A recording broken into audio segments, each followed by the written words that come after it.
Mr. Victor? Mr. Norman, you've just seen me do a disgusting thing. But you'll always remember what I just did. The Hucksters was part of a new trend in fiction. Advertising men became the new heroes or anti-heroes of American life. Why do we outsell them? Because we out-advertise them, right? Right. Example. Beauty soap, beauty soap, beauty soap. Repeat it, it comes out of their ears. Repeat it till they say it in their sleep. Irritate them, Mr. Norman. Irritate, irritate, irritate, Anacin.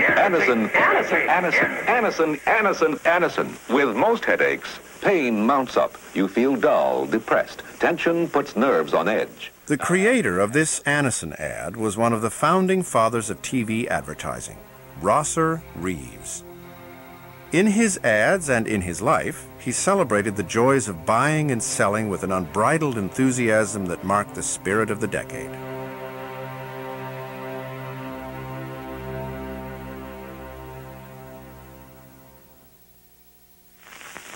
Who is the man behind the sandpaper mask? It's triple threat man Frank Gifford. The motto of Rosser Reeves was, show the product, keep the message simple, get the viewer's attention. He was a man who never overestimated the intelligence of ordinary people. He liked to hit you like a jackhammer with repetition and repetition and repetition. To relieve pain fast, help overcome depression fast, relax tension fast. For incredibly fast relief, or fast relief. It was probably the most hated ad in the early history of advertising, and it was stunningly successful. I think it tripled the Anacin business in an 18-month period or something like that. It was really quite remarkable. So he was a primitive.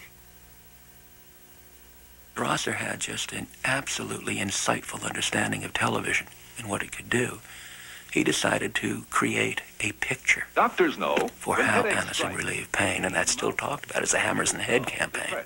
Tension puts nerves on edge. He used this old story about the farmer with a sick mule who calls the veterinarian. The veterinarian looks at the mule for a few minutes, picks up a 2x4 and hits the mule right in the center of the head. And the farmer said, I hired you to cure him, not to kill him. And the vet says, yeah, but first I got to get his attention. This is a high-powered hunting rifle. At the trigger, champion Doc Barth. Target, solid oak. Bullet, a big ballpoint pen. Will it still write? Big. Rosser Reeves was a man of naked ambition and hidden dreams. Like many ad men of the time, he saw himself as an intellectual practicing a new science. While he made himself a fortune writing jingles and slogans, he spent his off hours writing spiritual novels and poems about the apocalypse. The curious end of restless man, who for a second of galactic time floated upon a speck of cosmic dust around a miner's sun. The spirit moved Rosser Reeves, but so did the sound of money. The son of a minister, he didn't have much money growing up. As an adult, he evolved a simple philosophy. The key to making money was to spend it. He said, now what I want you to do is to go out and get yourself deeply in debt. Now, I had come from the chemical bank, and that wasn't anything we taught anybody. And I said, deeply in debt? Rosser, what do you mean? He said, buy everything you've ever wanted. Buy yourself a new car. Buy yourself furniture. Buy your wife jewelry. And I said, why should I do that, Rosser? And he said, because when you get so hopelessly in debt, you will work so very hard that you will become a success in our industry.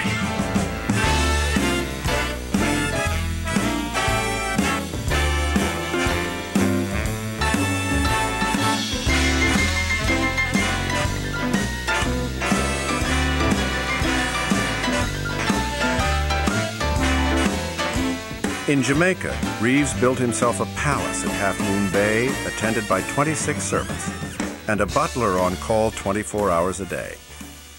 Rosser came after me to do a history of the Bates Agency. I said, Rosser, why do you want this so much? And he said to me, Martin, he said, I'm going to be 50. I'm going to retire soon. I'm going to go back to my place at Half Moon in Jamaica. And I'm going to be stretched out on a chaise longue beside the swimming pool. I'm going to be looking out over the bay. I'm going to have a sip of a Tom Collins. I'm going to reach out my hand for a book. I want it to be a book about me. You're watching one of the world's great golfers at the Memphis Country Club. It's Dr. Kerry Middlecoff, National Open champion. Hi, Kerry. That was a great round. Thanks, Jack. Kerry, I noticed you smoked those Viceroys of yours all through the match. I always do, Jack. I get a lot of pleasure out of Viceroys. Rosser was not cursed with any strong social conscience. If he could appear to have doctors endorsing a product like cigarettes, which in retrospect is just horrible, didn't bother Rosser. So join Dr. Kerry Middlecoff and discover the smoothest taste in smoking. It's the Viceroy taste. Smoother, smoother, smoother, Viceroy. Smoother taste, 'cause Viceroy has twice as many filters as the other two leading filter cigarettes. The aim of being in business was to make money. It wasn't to make friends. It wasn't to charm people. It wasn't to entertain the world. It was to make money. And the way you made money in the advertising business is by convincing the client that your ad sold his product. Now, this was tricky to do because it's very difficult to prove that an ad sells a product.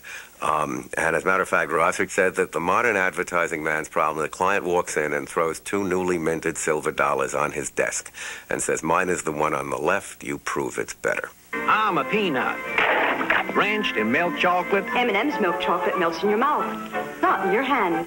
Simplify, oversimplify the claim, that didn't matter, but focus on one claim for your product. And he did that with great success. There was nothing subtle about him, and he took that to politics in 1951 and 52, selling Dwight D. Eisenhower. The 1952 presidential campaign pitted General Dwight D. Eisenhower, known as Ike,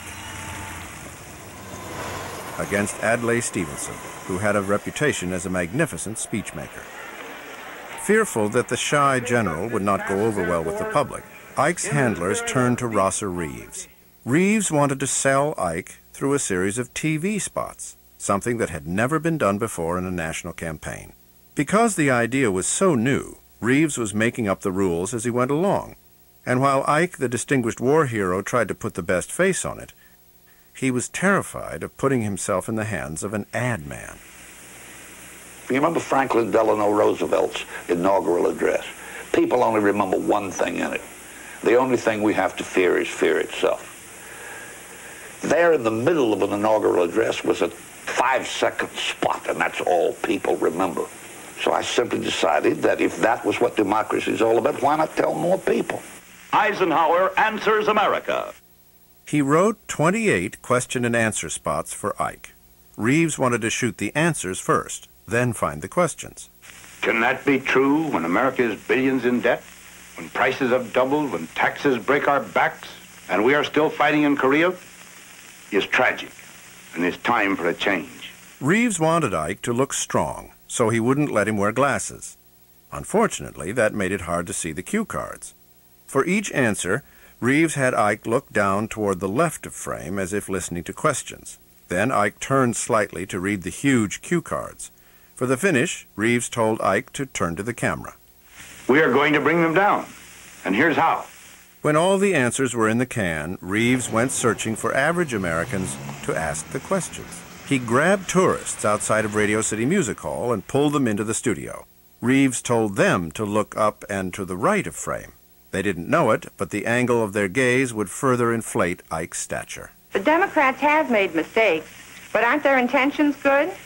Well, if the driver of your school bus runs into a truck, hits a lamppost, drives into a ditch, you don't say his intentions are good. You get a new bus driver. It was hours, I think it was 4 hours or something like that, that Eisenhower was in the studio, Reeves producing new scripts constantly in the background, passing them to Milton Eisenhower, who would vet them for suitability and then give them to his brother, who was to take them as they came in. And Eisenhower would get more and more upset about some of it. And finally, Reeves remembered Eisenhower shaking his head and saying, to think that an old soldier would come to this. While the old general was selling himself like aspirin, his running mate, Richard Nixon, was accused of selling out to a Republican slush fund. Ladies and gentlemen, Senator Richard Nixon. My fellow Americans, I come before you tonight as a candidate for the vice presidency and as a man whose honesty and integrity has been questioned. I am going at this time give to this television audience a complete financial history. Everything I've earned, everything I've spent, everything I owe. In the presidential campaign of 1952, a scandal surfaced over money given to Nixon by a group of California businessmen. Instead of supporting Nixon, Eisenhower started to look for a replacement. When Nixon heard about Ike's plans, he didn't go to the press. He did something unheard of at the time. Nixon's instinct was, well, we don't need the printed press as a connecting link between us and the people. We can go over their heads through the use of television. So it is a quantum leap in political manipulation. Pat doesn't have a mink coat, but she does have a respectable Republican cloth coat. And I always tell her that she'd look good in anything. Nixon's wife, Pat, was mortified by the way her husband revealed their financial situation. But the presentation convinced millions of Americans that Pat and Dick were a typical American couple just like them. Nixon used that popular sentiment to force Eisenhower's hand. Because I'm not a quitter. But the decision, my friends, is not mine. I would do nothing that would harm the possibilities of Dwight Eisenhower to become president of the United States. And for that reason, I am submitting to the Republican National Committee tonight through this television broadcast the decision which it is theirs to make. I have been a warrior, and I like courage. And tonight I saw an example of courage. All those in favor of Nixon continuing as a candidate will say aye.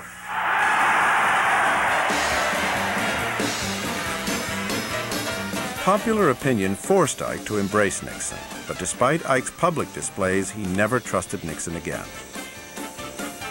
And Nixon never forgave Ike for his lack of support.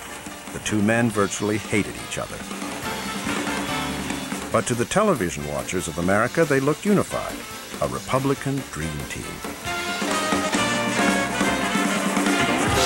The great winner was television, which became mandatory from then on when they went out campaigning. If the print press wasn't there to cover them and ready to get in the buses, Nixon's instinct was, well, let's go anyway, screw them. We don't need them anymore, because that's where the political arena was now increasingly going to be focused. Nixon's speech also conveyed a more subtle message.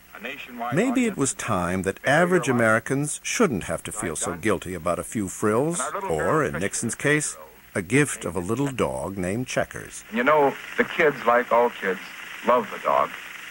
And I just want to say this right now, that regardless of what they say about it, we're going to keep it. How much is that doggy in the window? The one with the waggly tail. Between Eisenhower's ads and Nixon's performance, TV helped push the Republicans to a landslide victory. It was the beginning of a profound change in the American political process.